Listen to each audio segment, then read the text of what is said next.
नमस्कार, मैं आरवी सिंह यादव और आप देख रहे हैं मेरा YouTube channel RV Singh Yadav editor. आज मैं Supreme Court of India, Bharat सरकार और विपक्ष को लेकर के जो एक तनातनी चल रही है उसको लेकर के बात करूंगा। और बात मैं सिर्फ एक जगह से नहीं, कई जगह से जो जानकारियां जुटाई हैं उनके बारे में, उन सारी चीज़ों को सामने रख कर के मैं ये वीडियो बना रहा हूँ। तो मैं आपको सिर्फ ये बताना चाह रहा था कि यदि आपने मेरा चैनल अभी तक सब्सक्राइब नहीं किया है तो ज़रूर कर लें, और चैनल पर जो मैं वीडियो लोड कर रहा हूँ ये आपको अच्छा लगे तो इसे लाइक ज़रूर करें। हमारे उपराष्ट्रपति जगदीप धनखड़ साहब ने भोपाल में एक कार्यक्रम के दौरान एक बयान दिया और उन्होंने बड़े ही संजीदगी के साथ ये बात कही कि सुप्रीम कोर्ट को भारत सरकार के जो भी फैसले होते हैं उन पर दखल नहीं देना चाहिए। खासतौर पर उनका ये कहना था कि जो प्रशासनिक सेवा की नियुक्तियां होती हैं उन पर सवाल तो बिल्कुल या कतई उठाने ही नहीं चाहिए। ये बात सही है, जगदीप धनखड़ की बात से मैं सहमत हूँ, क्योंकि एक सिद्धांत है, हमारा संविधान भी यही कहता है कि जो 3 अंग हैं, कार्यपालिका, जुडिशरी और न्यायपालिका, ये ऐसे अंग हैं कि निष्पक्ष रूप से जनहित में काम करते हैं, तीनों ही अंग। और तीनों अंग जब सही काम करते हैं तो फिर कोई दिक्कत नहीं होती, लेकिन कोई अंग काम करना बंद कर देता है, अपनी जिम्मेदारी नहीं समझता है, अपनी जिम्मेदारियों से मुख मोड़ लेता है या कुछ बढ़ चढ़ करके करने लगता है, तब एक अंग दूसरे अंग के मामलों में टांग अड़ाता है। ये बिल्कुल साफ सी बात है। देखिए, आप भी जानते होंगे, आपने संविधान पढ़ा होगा। सबसे बड़ी बात यह है कि सरकार कोई काम कर रही है, जनहित में करती है, उसका काम है, चुन करके आती है, उसे अधिकार है। लेकिन जब कोई वो जनविरोधी काम करती है तो सुप्रीम कोर्ट में लोग अपनी याचिका लेके जाते हैं, शिकायत लेके जाते हैं, उसमें वो सुप्रीम कोर्ट सरकार से जवाब मांगता है, फिर उस पर अपना फैसला देता है। ये बहुत सारी चीज़ें हैं। ऐसे ही सुप्रीम कोर्ट कोई फैसला देता है तो उसे उसके सरकार के दिमाग में ये हो कि ये सुप्रीम कोर्ट ने गलत फैसला दिया है, तो इसको लेकर के सरकार संसद में कानून बनाकर सुप्रीम कोर्ट की व्यवस्थाओं को बदल सकती है। सुप्रीम कोर्ट जो फैसला देता है उसे बदला जा सकता है। ये है एक प्रक्रिया। अब मैं आता हूँ मूल बात पर। मूल बात क्या है? चुनाव आयोग की नियुक्ति कैसे हो, किस तरीके से हो, इस बात पर बहस चल रही है पूरे देश में पिछले कई वर्षों से।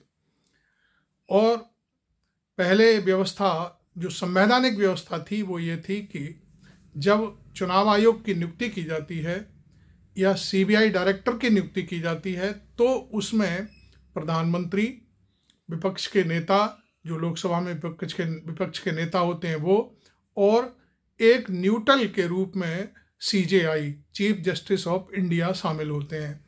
अब उसमें दोनों नेता, नेचुरल सी बात है, विपक्ष के नेता सरकार के जो प्रधानमंत्री है उनकी बात नहीं मानेंगे, प्रधानमंत्री विपक्ष के नेता की बात नहीं मानेंगे।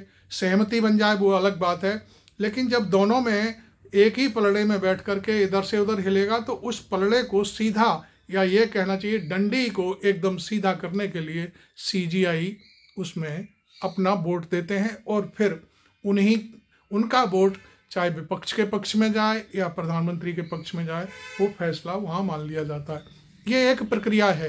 ये कुछ जो संवैधानिक पद हैं उन पर नियुक्ति को लेकर के। अब जगदीप धनखड़ ने कल जो बयान दिया वो उन्होंने बात तो ठीक कही। सीबीआई डायरेक्टर के मामले में, CBI director IAS IPS lobby से ही निकलते हैं, तो उसमें नियुक्ति को लेकर के सुप्रीम कोर्ट को इस तरह की बात नहीं करनी चाहिए कि उसमें वो दखलंदाजी करे। तो ये उनका अपना कहना था, और जो 3 मैंने अंग बताए उसमें उनकी व्यवस्था, जो बातें हैं वो बिल्कुल सही फिट बैठती हैं। लेकिन अब ये बातें मैं और आगे चलता हूँ। पिछले दौर में इन व्यवस्थाओं को बदलने के लिए नरेंद्र मोदी ने संसद में एक कानून पारित कर दिया और उसमें ये कानून लाया गया कि प्रधानमंत्री और प्रधानमंत्री की कैबिनेट का एक मंत्री और विपक्ष का नेता मिलकर के चुनाव आयुक्त और सीबीआई डायरेक्टर की नियुक्ति करेंगे। तो उसमें मैं समझता हूं कि जो ये व्यवस्था नरेंद्र मोदी के दौर में कानून बना करके की गई है उसका कोई महत्व नहीं है, क्योंकि आप जानते हैं कि सरकार के प्रधानमंत्री और उनका एक कैबिनेट मिनिस्टर, तो फिर फैसला निश्चित तौर पर उन्हीं के पक्ष में जाना है, इसलिए उसमें विपक्ष के नेता का तो कोई रोल ही नहीं होता। इसको लेकर के प्रधानमंत्री भले ही कुछ भी सोचते हों, लेकिन राहुल गांधी ने पिछले जो सत्र था लोकसभा का उसमें साफ कर दिया कि जब प्रधानमंत्री अमित शाह या कोई और दूसरे मिनिस्टर होंगे तो उसमें फिर मेरा कोई काम नहीं रह जाता, क्योंकि जो उनको करना है वो करेंगे। ये बिल्कुल संसद के पटल पे कही हुई बात है, मैं अपनी बनाई हुई बात नहीं कह रहा।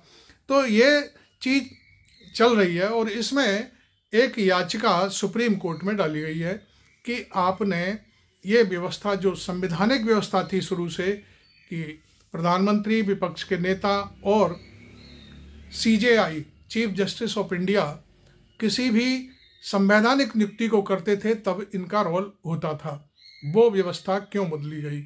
इस पर सुप्रीम कोर्ट ने बाकायदे संज्ञान लिया और पिछले दिनों जब ये याचिका फाइल हुई तो उसमें कहा गया कि हम 19 फरवरी को इसकी सुनवाई करेंगे। अब ये तो यहाँ तक की बात हो गई, लेकिन अब जो खबरें आ रही हैं भीतर से वो ये हैं कि भारत सरकार ने देखा है कि 18 फरवरी को क्या नाम है इनका, मुख्य चुनाव आयुक्त जो गोयल हैं, कौन है, सम कोई हैं, वो रिटायर हो रहे हैं और उनकी जगह नए चुनाव आयुक्त की नियुक्ति होनी है। इसके लिए क्या किया है सरकार ने, 17 फरवरी मतलब आज तो 15 हो गई, 16 और 17 2 दिन बाद मीटिंग बुला ली है, उसमें नए चुनाव आयुक्त की नियुक्ति होनी है।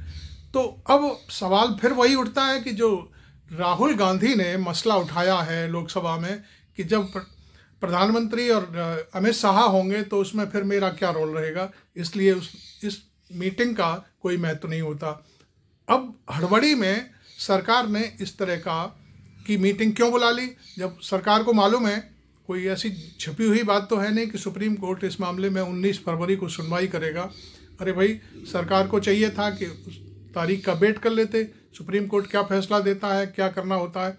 तो ये सारी चीज़ें उनको कहने से पहले ही, सुप्रीम कोर्ट कोई फैसला लाए उससे पहले ही भारत सरकार ने ये मीटिंग बुला ली है और उसमें कोई अपना प्यादा नियुक्त कर देंगे और उसको फाइनल कर दिया जाएगा और सुप्रीम कोर्ट में वो बात कह दी जाएगी कि अब हम क्या कर सकते हैं, हमने तो नियुक्ति कर दी सरकार ने चुनाव आयुक्त की।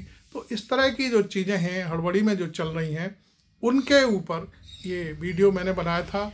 अब आपकी राय का हमें इंतज़ार है कि सरकार को क्या करना चाहिए।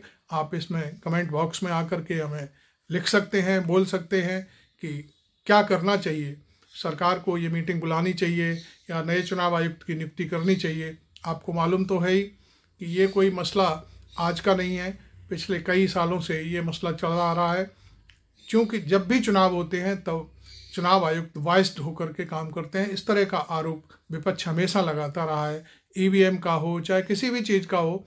तो उसको मैं समझता हूँ कि राहुल गांधी ने इन सब चीज़ों को इसलिए उठाया है कि वो चुनावों की बात उन्होंने नहीं कही, लेकिन उन्होंने ये साफ कहा कि भाई जब नियुक्ति करनी है और आपके 2 लोग रहेंगे और विपक्ष का नेता के रूप में मैं अकेला रहूँगा तो वहाँ मेरा कोई रोल अदा नहीं होता, मेरे वोट का कोई महत्व नहीं है। तो ये चीज़ें हैं और इस पर सुनवाई सुप्रीम कोर्ट को करनी है और सुप्रीम कोर्ट अपना फैसला दे। फिर मैंने उसी बात को मैं फिर दोहराता हूँ कि देश की सरकार को चलाने के लिए संविधान है और संविधान में 3 अंगों को ये बांटा गया है। सबसे पहले संसद और संसद के बाद कार्यपालिका और न्यायपालिका। तो तीनों अंग जब काम करते हैं उस हिसाब से जब वो काम नहीं करेंगे और फिर जब फेयर इलेक्शन नहीं होगा, जब फेयर गेम नहीं होगा, फेयर फील्ड नहीं होगा, तो फिर नियुक्ति का कोई मतलब भी नहीं रह जाता। जो चीज़ आपको करनी है वो करनी है।